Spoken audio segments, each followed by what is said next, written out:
I ask everybody the same question. When that money started to roll in, what was your first big purchase? Nelly made me buy. I say he made me buy because if I was by myself, I'd have been like, "What? No, I'm gone." I bought a. Let me take it back. Source magazine. What's my boy name? Who? Dave Mays? Dave Mays. We go to New York, Core Country Grammar, right? So we doing certain things. Cuda want him to, bump people. We riding with like people like Clue, or we end up riding with people like Dave Mays, go play basketball or something at the gym, right? We went with Dave Mays one time and he had a Benz wagon. And I was in the back seat of that mug. I'm talking about I fell in love with that mug. It was crazy. I ain't got no kids, no nothing. I'm a child. What the hell I'm gonna do with a wagon? But it was a Benz wagon. So boom, we first got our little check. It was small. It probably was like 40 grand or something I had or something like that. I think Tix had, we had like 40 grand a piece. I don't know what was in Nelly account, but us, I know what I was supposed to spend. I ain't supposed to spend this bread. I was supposed to keep this as long as I can until the next check come, right? We went to the dealership. Everybody went and got their shit. Keywan and Ali and they got trucks, matching trucks and all that. And I'm with Nelly. For some reason, I don't know how I ended up. I'm with Nelly. You know he going to the Porsche Benz dealership, wherever we went. That Benz wagon was right there shining, man. I signed a 2-year lease on that thing, paid it up. It was like 18 grand or something like that. And that was my first purchase. But not to mention though, all the stuff I used to watch, like The Show and Rhyme and Reason and what they say. First thing they say, hey man, don't buy no car before you buy a house. Don't do this before like you rappers, y'all be doing.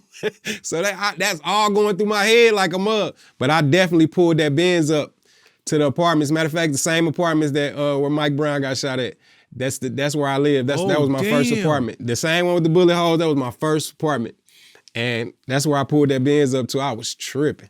I was like, man, I'm wild. I don't know what I'm thinking. So I had to move immediately, but I pulled that thing up in that thing. Yo, so even that as a youngin' for nothing. Oh my God. But yeah, it was a Benz wagon, man. ES320, E320. I still got it to this day. You still got the joint? Still got it. Benz wagon. Mercedes-Benz wagon. It's a classic now. Uh-huh. Damn. Bubble, what is that bubble, like? Bubble. It was bubbly. That mother was bubble eyes. There we go. The bubble eyes. The bumblebee jump. That Country Grammar album, you was on like what, 3-4 songs? I was on 4 songs, wrote probably like on 2 more. Yeah, 6. But you actually was on that 4th single that we all remember so well, the Batter Up joint. Batter Up, yeah. The Batter Up joint. You know, I'll never forget when that video dropped because y'all had George Jefferson in it. How did y'all even get George Jefferson in that video? Money. That's easy. Simple as that. Money, mug. That's all it takes is a check. You can get anybody in the video. Especially back then, everybody wanted to be a part of hip hop back then somehow, some way. So if they could sneak in, get a good look, that led to more, movies for them or series and all type of stuff. So they definitely was trying to get their face out there. I don't think it was hard, but that was the Mark, the dude who did the video. I think he made that happen. And it was his idea and everything because we used on the hook. It was the Jeffersons. Yeah. It was a play on the Jefferson theme song. It was a perfect situation. The great idea to do it. But I think he cost a little bit. I don't know exactly how much. I think a rumor was like 15 grand or something, 5 to 15 grand.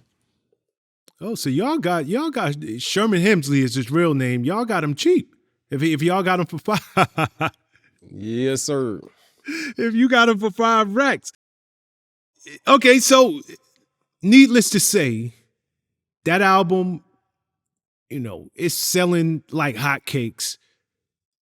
St. Lunatics, y'all get y'all deal right up after that. That goes without saying. Pretty much, yep.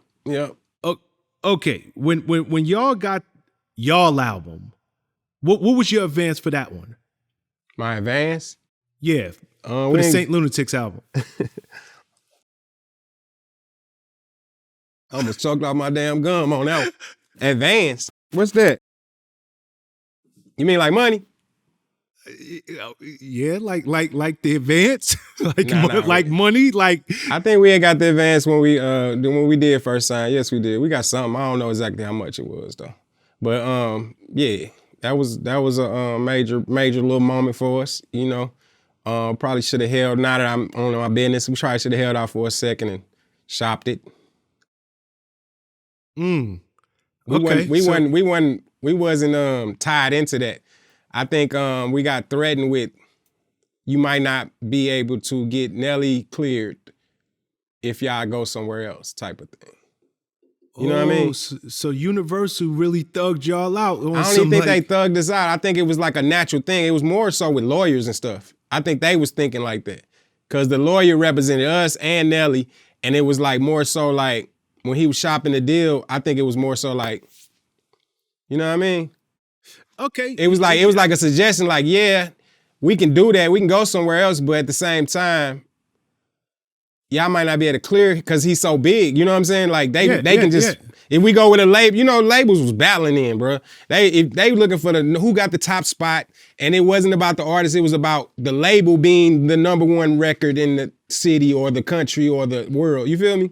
It was more about that. So if Universal into it with Interscope or whoever they into it with, if we go there, they might not clear certain things just because that's their money over there. They're like, nah, that's our money. You know what I'm saying? So I think it was that, but we should have probably made it a more demand for 2 seconds, just 2 seconds. We went right into it. We were so happy. We went right into it. And it makes perfect sense. Don't get me wrong. Like I get it, but I would have thought, you know, coming off of such a big album, Country Grammar, Universal, they needed to keep that momentum going. No. We're a gift, bruh. We're a gift to Nelly. Elaborate on that. What you mean? They don't give a damn, man. When you sell big like that, like how he did out the gate, they want another Nelly album. They ain't worried about nobody else, but Nelly wants a Lunatic album. You feel what I'm saying? Like he's fighting for that. So they ain't got no choice at that time. You know what I'm saying? But at the same time, by the time we did the Lunatic album, bruh, it wasn't out there. Like it was like 2 million maybe. Mm-hmm. It wasn't showing diamond. You know what I'm saying? It was showing great momentum. But we recorded the Free City album very early. We got our deal and was right in the studio, you know what I'm saying, to be able to release the next summer. Because he came out summer, we released that next summer. You feel what I'm saying? Nah, I understand you 100%. And because everything dropped right back to back to back. That's because you see how they rushed the Lunatic, like it went Nelly album, Lunatic album, Nelly album. You see how we copped in June, they threw a Nelly album out there in November or whatever it is. I don't have the stats in front of me, but you feel what I'm saying? And like they kept doing it. So if they drop another solo album with somebody, they drop a Nelly album behind it. They just was trying to use, bro, like to the full. They was trying to eat them up. When artists used to drop like maybe every 3 years, 2 years, if so, you know what I'm saying? 2 if you want it to drop. 3 if you that big, 3 years, you gotta keep milking this album and then get to there, because they could have milked Country Grammar for, man, we had about 3 more singles on that thing. He could have milked that forever. Wow. Okay, before I get to Nelly's second album, let me stick with the Saint Lunatics album for a second. Y'all named it Free City. I'm assuming that's for City Spud. Yes, sir. Okay. Needless to say, this is what, 01? He's still locked up at the time. But, truth be told, y'all had a couple of dope singles on that album. Summer in the City, Midwest Swing, like that album, like you said, that's a double platinum album. That wasn't no throwaway joint. No, and best believe they didn't believe that one. It'd probably be 4 or 5 if they would have thought that we was gonna sell like that. It's no groups out in the world that does well after someone singly does that good. Murphy Lee was not supposed to do well after Country Grammar. Lunatics was not supposed to do well after Country Grammar. You feel what I'm saying? But what the thing was Country Grammar was a tick album. So we literally out there You don't like we was the Nellys for damn near a year. Correct. Like they didn't even think Nelly was a solo artist. Like it was like that. You feel what I'm saying? So when we out here and performing and promoting and doing these things, it's coming across like that. It's not even coming across as if this is the world seeing it. But you know, labels are in their offices. They don't send people out much, especially after you done blew up. At the beginning with the promo, they had their people out there trying to get you right. But after you 2, 3, 4 million in, they cruising. So they doing nothing, but everything they do is from the office. Oh, let's get them on Jay Leno. Let's get them on here. We just cruising now. You know what I'm saying? So, but we see it. We see that, damn, boy, they love the schoolboy. Oh, man, they like the big dude with the beard. You feel what I'm saying? To where we turned into, we wasn't competing with Disturbing the Peace and G Units. We was competing with NSYNC and Backstreet Boys and you feel what I'm saying? Like, if Boys the Men was out, you feel what I'm saying? Like, that's where our life was, far as females and our popularity, far as girls. You know what I'm saying? Far as our fans was looking at us like a pop, like a phenom. They never seen nothing like this. They didn't play no. They would have never played no St. Louis music in New York. They would have never played this in Cali. You know what I'm saying? Like this, It went to different levels from different singles. Country Grammar tore the Midwest and South up. EI tore the East Coast up for some reason, and West Coast love it because it sounded a little Mexican a little bit. You feel what I'm saying? Like, and then Batter Up was just like, what the hell is they doing? Why are they so colorful? What are they doing? You feel what I'm saying? Like we was literally constantly blowing your mind, putting more into your thing. Like videos, how we did it. That's if you look at Country Grammar, every video after that started looking like Country Grammar. If you look at Batter Up, every video started looking like Batter Up after that. Jerseys, how he's coming with our colors, with the stuff we was wearing, the things that was going on. The label didn't give a damn about that part. They was about chart topping, number one this. So they never had a chance to look at our shows and look at the impact of things. All they saw was that, why in the hell is it a year later and this man still top 10 selling records? Not top 10 with another song, but top 10, like, why is it still selling 130,000 copies when it been out for a year? You know what I'm saying? Like, they didn't understand it. So that's all they thinking about. They not thinking the fact that, dang, the group is dope. Like, they doing this, they making moves. That's why it's like that. It's too much. It's organized confusion. You know what I'm saying? Like, they can't even get it yet. They still ain't got it. They still don't get it to this day. You know what I'm saying? So that's what happened. Lunatics blew up like, damn, if they'd have had more records in the stores, more things, we would have sold out even more. You know what I'm saying? Like, it would have been way bigger. We only got one single off of Lunatic album. One.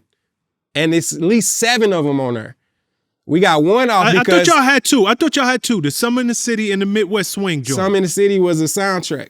That don't count. They didn't pay for that. You know what I'm saying? They ain't had nothing to do with that. So Summer in the City was a soundtrack. Midwest Swing was the only thing they let us do because by time... June, if we came out in June, we came out June 5th. By the time October hit, we promoting Nellyville. Nellyville, yeah. So they weren't even looking back to even if we complain and say, yo, we want to try this. Cause we tried Let Me In now. We shot the video with Benny Boone and everything, and they didn't want to put it out because they were on Nellyville. And that's how they roll. They like, yo, this quarter we dropping this. No, we can't do that. They save their money in those areas. You know what I'm saying? They feel like, maybe if we dropped the Nelly album, the Lunatic album will still automatically still keep selling because they out there on the road with him. They just used the fact that we stayed on the road with Nelly. You know what I'm saying? They was like, it's gonna be promoted regardless.